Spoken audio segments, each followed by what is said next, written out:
Hai sobat semua, apa kabar? Baik kan?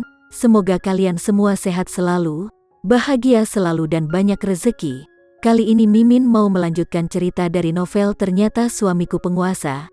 Semoga cerita ini bisa menghibur kalian semua ya, dan bisa menemani hari-hari kalian semua.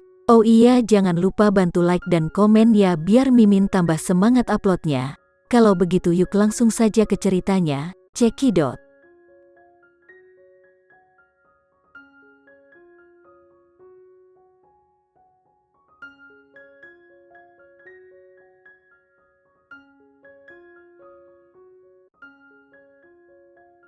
Kemudian, Putri tidak bisa mendengar apa-apa dan tidak melihat apa-apa, seolah-olah dia telah jatuh ke dalam kegelapan yang tak berujung. Putri, bangun. Aku melarangmu tidur. Randy meraih tangannya dan meraung histeris. Randy tidak pernah tahu bahwa ini adalah perasaan ketika seseorang peduli kepada seseorang yang benar-benar disayanginya. Ketika Randy melihat senyumnya, hari itu cerah, dan ketika dia melihatnya sedih, hari itu mendung. Ketika Randy berpikir bahwa Putri mungkin akan meninggalkannya untuk selamanya, seolah-olah seseorang telah menusuk jantungnya dengan pisau, satu demi satu, dan itu sangat menyakitkan hingga hatinya berdarah. Awalnya, Randy hanya menemukan Putri untuk mendaftar menikah karena dia merasa bahwa dia memiliki kepribadian yang acuh tak acuh. Setelah mengalami luka dan pengkhianatan, Randy masih bisa menjalani kehidupan yang positif. Mereka berdua harus bisa menjalani kehidupan yang baik bersama. Awalnya Randy ingin bersikap baik padanya, hanya karena Putri adalah istrinya, dan sebagai suami dia seharusnya merawatnya dalam segala hal. Namun, tanpa sadar, Putri menjadi semakin penting baginya, begitu penting sehingga Randy tidak tahan lagi berpisah dengannya. Setelah itu, Randy memperlakukannya dengan baik, bukan hanya karena Putri adalah istrinya, tetapi karena dia benar-benar ingin bersikap baik padanya. Putri, Randy memanggil namanya sekali lagi dan memegang tangannya dengan erat dan berkata dengan berat sekali lagi, "Jangan khawatir, aku tidak akan membiarkan apapun terjadi padamu dan pada anak kita." Setelah periode waktu yang tidak diketahui, Putri merasa seolah-olah dia telah berjalan melewati gerbang neraka. Tiba-tiba, dia melihat cahaya dan wajah tampan yang familiar itu. Namun, kulitnya sangat tidak sedap dipandang. Meskipun Randy selalu terlihat rapi, tapi kali ini, Randy tidak membersihkan janggutnya. Seolah-olah Randy telah menua hanya dalam satu malam. Hati Putri entah kenapa menegang ketika dia melihatnya seperti ini, dan itu sangat menyakitkan sehingga dia panik. "Randy," Putri membuka mulutnya dan berjuang untuk memanggil namanya. "Putri, kamu tidak apa-apa." Mendengar suaranya, Randy segera terbangun dari pikirannya. Randy meraih tangannya, meletakkannya di bibirnya dan menciumnya lagi dan lagi. Putri tiba-tiba menyadari sesuatu. Dia menyentuh perutnya dan merasa perutnya masih membuncit. Merasa berat, dia mengerutkan bibirnya dan tersenyum lembut. "Anak kita masih di sini. Hebatnya anakku." Mata Randy tiba-tiba memerah ketika dia melihat Putri berbicara dengan santai dan tersenyum. Randy tidak tahu harus berkata apa, jadi dia membungkuk untuk menciumnya, mencium keningnya, mencium bibirnya, mencium perutnya yang menonjol. "Randy, janggutmu menusuk." Kulit di perut Putri sangat sensitif. Dicium olehnya dan kemudian ditusuk oleh janggutnya membuatnya sangat gatal sehingga Putri merasa tidak nyaman. Randy mengangkat kepalanya dan menatapnya dengan tatapan yang dalam. Putri memiliki banyak hal yang ingin dia katakan padanya, tetapi dia tidak bisa mengatakannya. Putri paling takut dengan ekspresi Randy. Randy menatapnya dengan emosi yang dalam, seolah-olah dia ingin memberinya semua kelembutan di dunia. Melihatnya seperti itu menyebabkan hatinya sakit. Putri mengulurkan tangan untuk membelai alisnya yang berkerut dan dengan lembut berkata, "Anak kita dan aku akan baik-baik saja. Jangan khawatir tentang itu lagi." Randy menciumnya saat Putri mengatakan itu. Kali ini, itu berbeda dari kelembutan sebelumnya. Itu sangat ganas sehingga sepertinya ingin menyedot jiwanya. Mungkin Randy juga menggunakan cara ini untuk mengatakan pada dirinya sendiri bahwa Putri memang masih baik-baik saja. Setelah Putri bangun, dia tinggal di rumah sakit selama 2 hari. Setelah mengamati selama 2 hari dan memastikan bahwa dia dan bayinya baik-baik saja, Randy membawanya pulang setelah menyelesaikan semua prosedur. Karena penculikan Putri, Priscilia menyingkirkan hal tentang drama kru film dan menunggu di rumah setiap hari.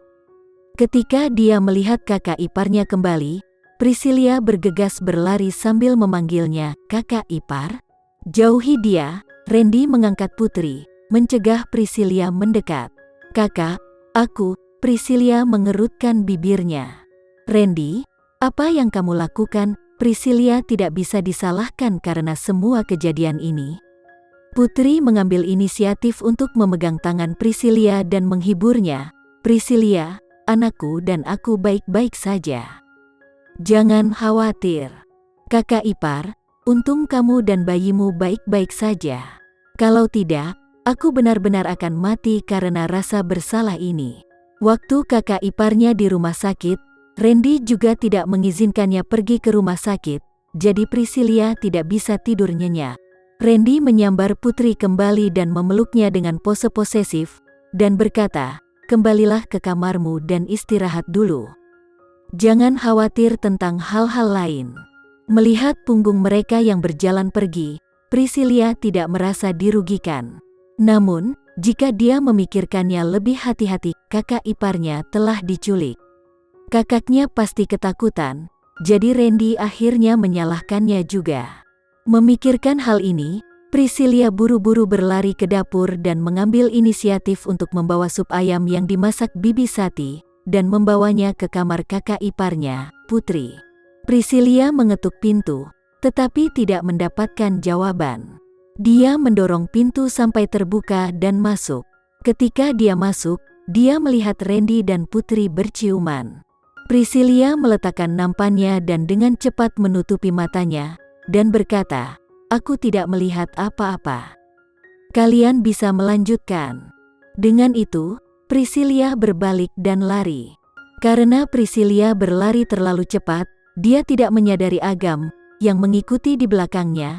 Priscilia langsung berlari ke pelukannya. Priscilia mendongak, dan ketika dia melihatnya, sebuah pikiran berani melintas di benaknya.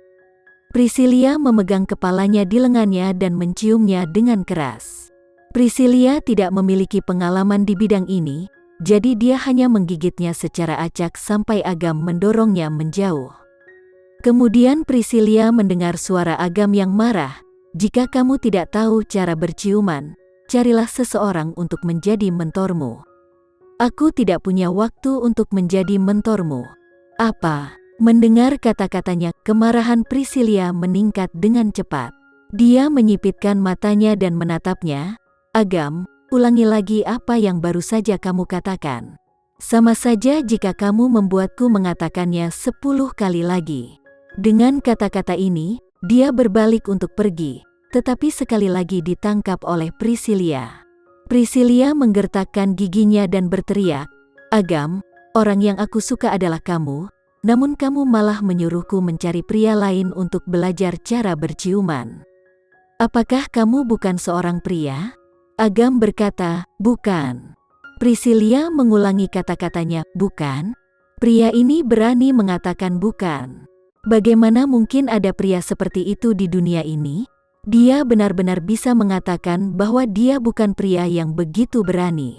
Priscilia ingin memprotes, tetapi Randy mendorong pintu hingga terbuka dan berjalan keluar. Tatapannya jatuh pada mereka saat Randy berkata, "Priscilia, temani kakak iparmu." "Iya, Kak." Kali ini, kakak iparnya, Putri, pasti akan dikurung di rumah, dan itu semua karena dia. Priscilia selalu merasa bersalah, jadi dia tidak mengatakan apa-apa lagi ketika dia disuruh menemani kakak iparnya, Putri.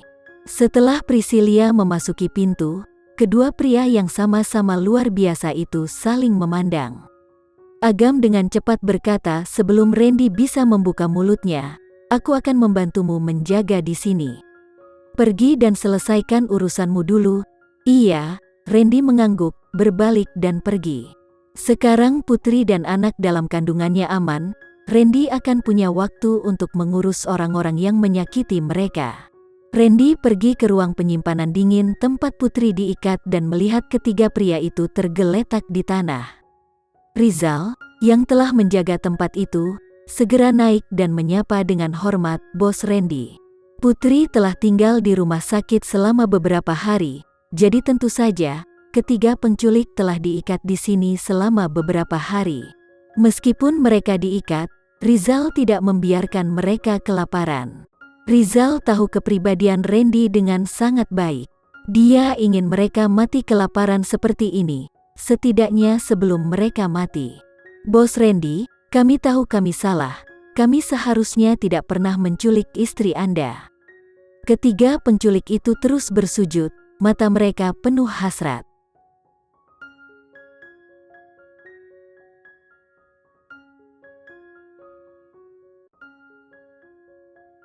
Sekian dulu ya cerita kali ini, kita lanjutkan lagi ceritanya di lain waktu. Oh iya, bagaimana menurut kalian? Semoga bisa sedikit menghibur kalian semua. Jangan lupa like, share dan komen ya. Untuk teman-teman yang baru nonton jangan lupa subscribe-nya. Hehehe, kalau ada teman-teman yang ingin gabung langganan bisa langsung gabung saja untuk dapat fitur yang menarik dan sedikit membantu Mimin. Terima kasih sudah menonton, sampai jumpa lagi. Bye bye bye.